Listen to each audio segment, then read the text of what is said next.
कैथल में हमारे साथी जो हैं सुरेश जी लंबे समय से आंदोलन कर रहे हैं चिराग योजना के खिलाफ, और एक बहुत बड़ा जो है नुकसान इसका हरियाणा की जनता को होगा, स्पेशली उनको जो किसान, मजदूर, गरीब तबके के लोग जो हैं, हक वंचित समाज के, उनको सबसे बड़ा नुकसान होगा।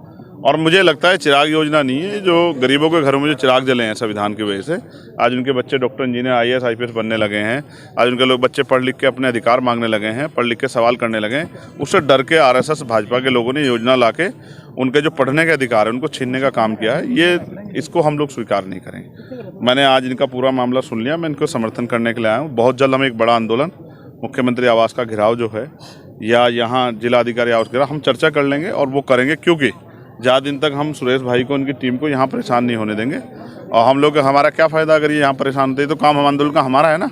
ये तो एक अध्यापक है, इनका काम है बच्चों को पढ़ा लिखा के आगे बढ़ाना। ये अपना काम करे तो बेफालतू में इनको झूठे मुकदमे फंसा दिया।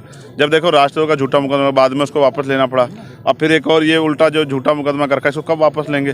तो मुझे ऐसा लगता है ना, अगर ऐसे सरकार नहीं मांगी तो फिर मजबूत आंदोलन करना पड़ेगा। तो लगता है कि सरकार ये मान जाएगी। देखो ऐसा है ना, वो सरकार चेक करती है आंदोलन में कितना दम है, सरकार ये भी चेक करती है कौन कौन समर्थन कर रहा है। अभी तक हम लोग नहीं आए थे ना, तो सरकार को लग रहा था तो अकेला है सुरेश, यहाँ के लोकल के लोग हैं।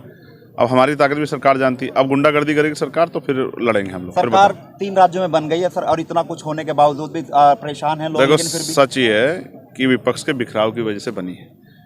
जो दूसरे दल हैं, स्थापित दल, वो किसी को अवसर नहीं देना चाहते, उनका खामियाजा जो है वो भुगतना पड़ रहा है। वो चाहते हैं कि उन्हीं की बनती रहे, वो पहले से उनको अवसर मिले हैं, उनके पहले से स्टेटों में सरकारें क्या कर लिया उन्होंने, उनकी सरकार के विरोध भी तो इनकी सरकारें आई हैं, भाजपा की सरकार, उसकी सरकारें।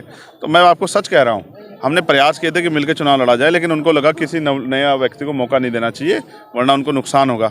अब ये जनता गुलाम नहीं है और किसी के उस पर नहीं बैठी है कि किसी के इंतजार में कि वो करेगा। अब नए लोग आ रहे हैं, मैं तो इनसे भी कह रहा हूँ, सुरेश भाई जैसे सीनियर लोगों से छोड़ो, पढ़ लिख के तैयार हो गए, बाबा साहब के, अम्बेडकर के आंदोलन को भी याद करो, उन्होंने कहा पॉलिटिक्स द मास्टर की, तो राजनीतिक सत्ता पे काबिज करो। 18% वोट आया है हरियाणा में, थोड़ी सी और मेहनत कर लो, इसको 20-25% कर लो, बाकी जिम्मेदार लोगों को टिकट देंगे, 30-32-35% वोट हमें पड़ेगा, जीत जाएंगे, काहे को चक्कर में पड़ना। तो उसके लिए मेहनत की जरूरत है। अभी ये नौकरी को ज़्यादा अच्छा मान रहे हैं, अभी ये राजनीतिक शक्ति को नहीं समझ रहे।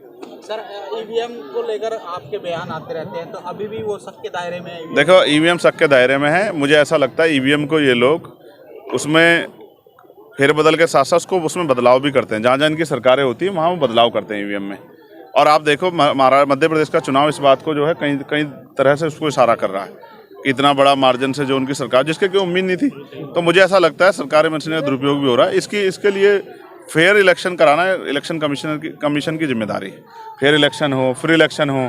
अब ये कोई गुलाम भारत थोड़ा ही है, कोई किसी के बूथ पेटी लूट लेगा, कोई किसी को वोट डालने का, पीटेंगे, जनता पीट देगी उसको जो ऐसा करेगा। क्या चेतावनी? तो मेरा ये कहना है कि जैसे वीवीपैट लगी थी, तो पूरी वीवीपैट की गिनती भी इसके साथ होनी चाहिए। समय ज़्यादा लग जाए लेकिन जन भावनाओं के साथ खिलवाड़ ना हो। इसलिए मैं तो ये कह रहा हूँ, चेतावनी नहीं भाई, क्या चेतावनी देंगे सरकार को? नहीं, हम तो संवैधानिक तरीके से चलेंगे। मामले को दे दी ना, दे दी कि क्या तो ठीक हो जाए, वरना ठीक करने पड़ेंगे।